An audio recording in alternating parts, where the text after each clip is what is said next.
Atenção, está no ar o jornal Poder Popular.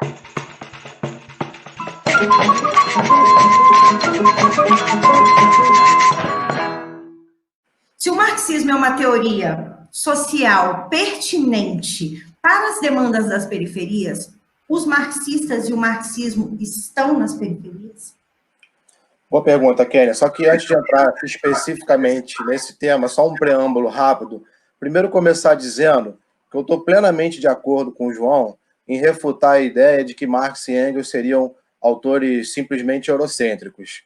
Eu acho que afirmar isso, além de ser uma injustiça histórica, ele está correto em dizer que é um desconhecimento das obras desses autores e, ainda por cima, ignora o contexto, um contexto no qual, no século XIX, poucos autores europeus tiveram uma sensibilidade tão grande para analisar a realidade, o desenvolvimento do capitalismo e suas consequências para além da Europa, quanto Marx e Engels.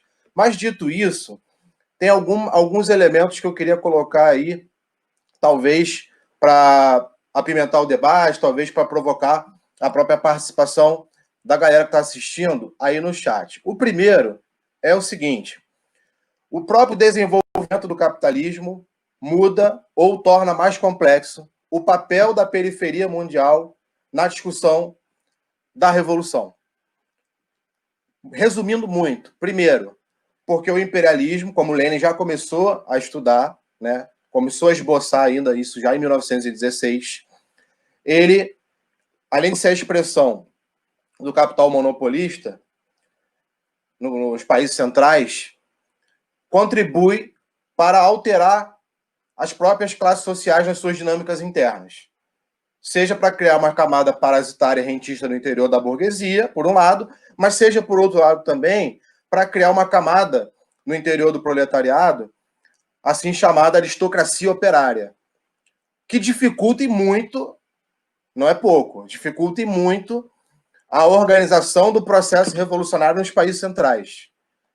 Isso, repito, começou a ser considerado na obra de Lenin, outros autores tocaram no assunto, no entanto, me parece um tema ainda pouco explorado, pelo menos menos do que deveria ser.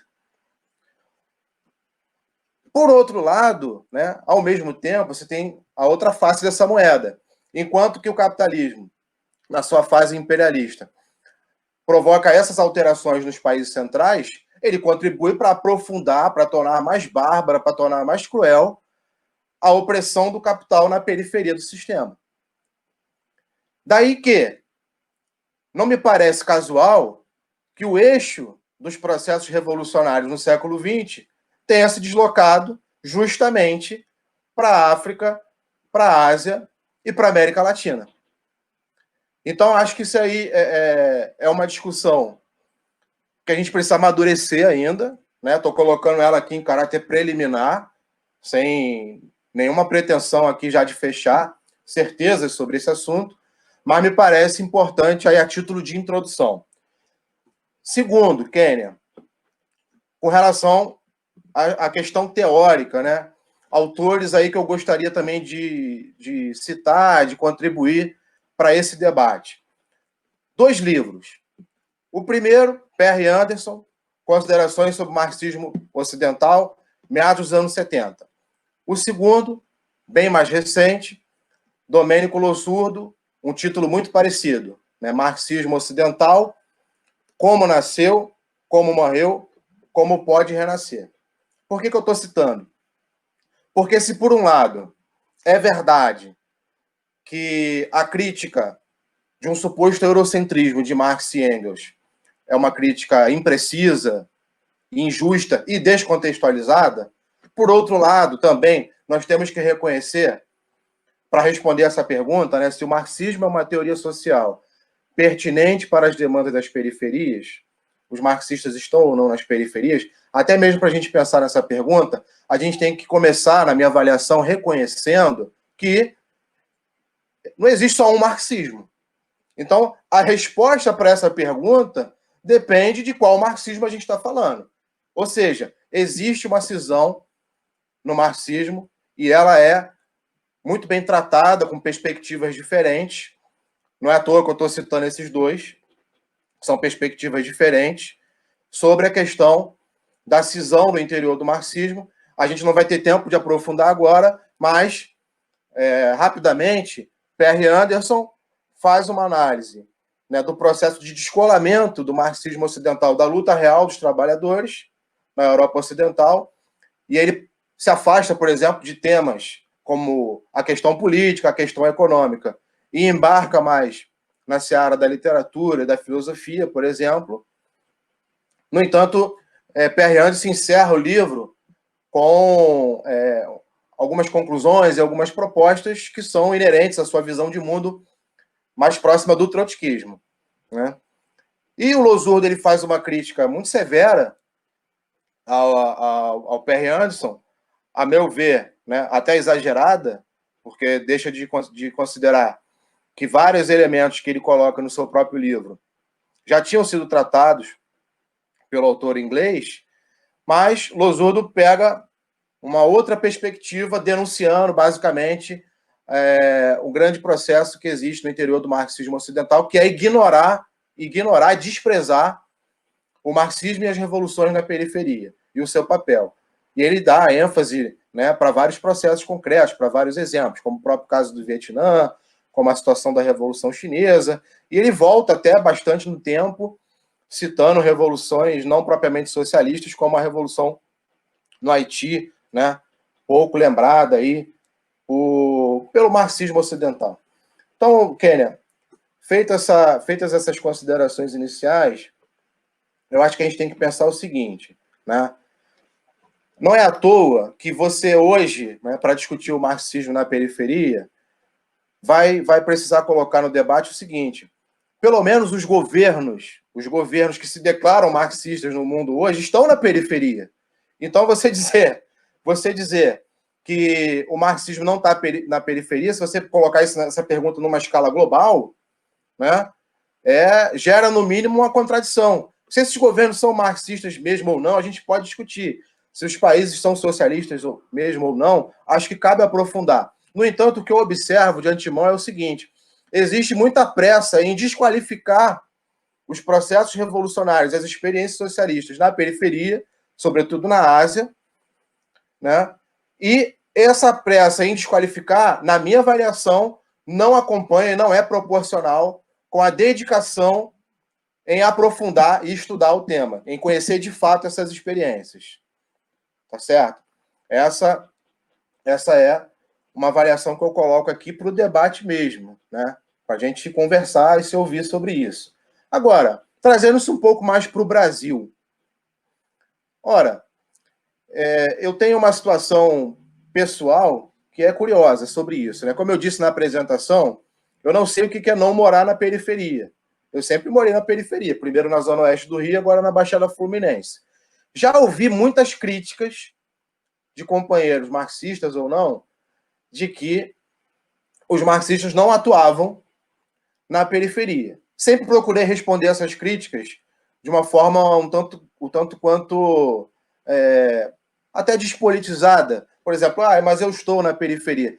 Agora, eu acho que a gente tem que amadurecer um pouco essa avaliação e ver o seguinte, né? Não sei como é que está meu tempo, que eu esqueci de controlar. Qualquer coisa pode me avisar aí, fica à vontade. Mas o que eu ia dizer é o seguinte: o que eu acho importante que a gente tenha a mesma disposição de fazer autocrítica para poder dialogar com a periferia,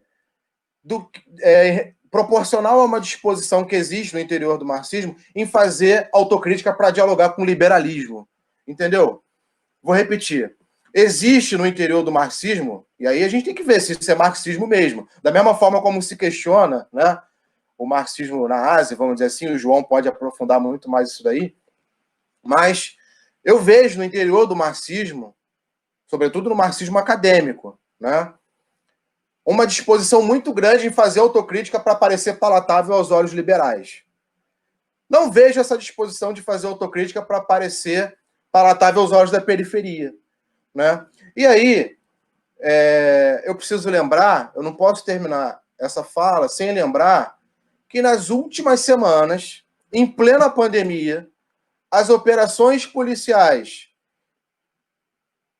sob o comando do governo do estado do Rio de Janeiro, para exterminar a juventude negra das favelas, continua a pleno vapor.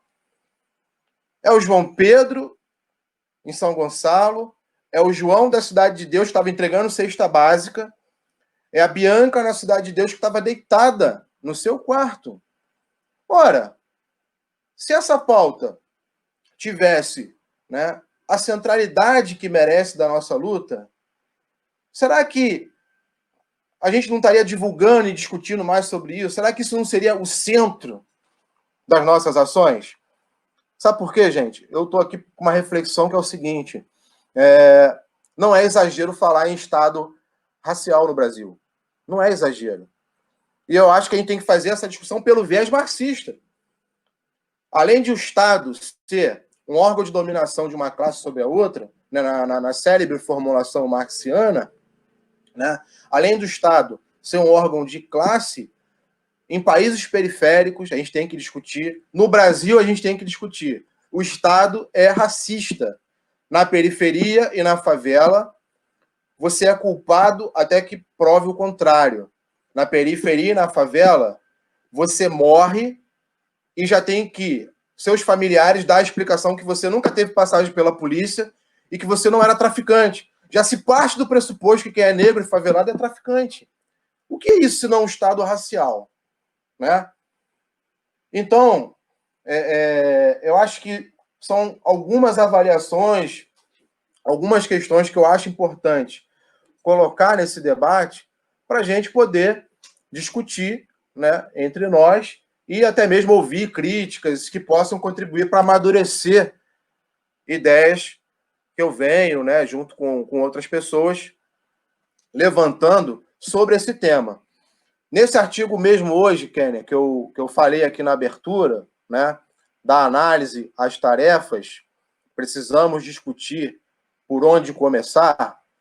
Eu estou propondo, entre um conjunto ali essencial, prioritário, de 10 tarefas para a atual conjuntura, considerar justamente a necessidade de não só apoiar todos os coletivos e movimentos que tem no interior das favelas, que lutam contra a violência do Estado e que lutam nessa pandemia pelo direito de sobreviver, porque o Ministério Público, né, até aprovou que o governo tem que fornecer água, tem que garantir meios básicos de subsistência para a população. No entanto, é disso que a gente está falando.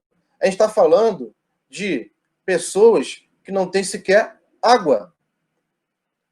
Então, como se você discutir a proteção numa pandemia, a higiene, o isolamento sanitário, sem água potável.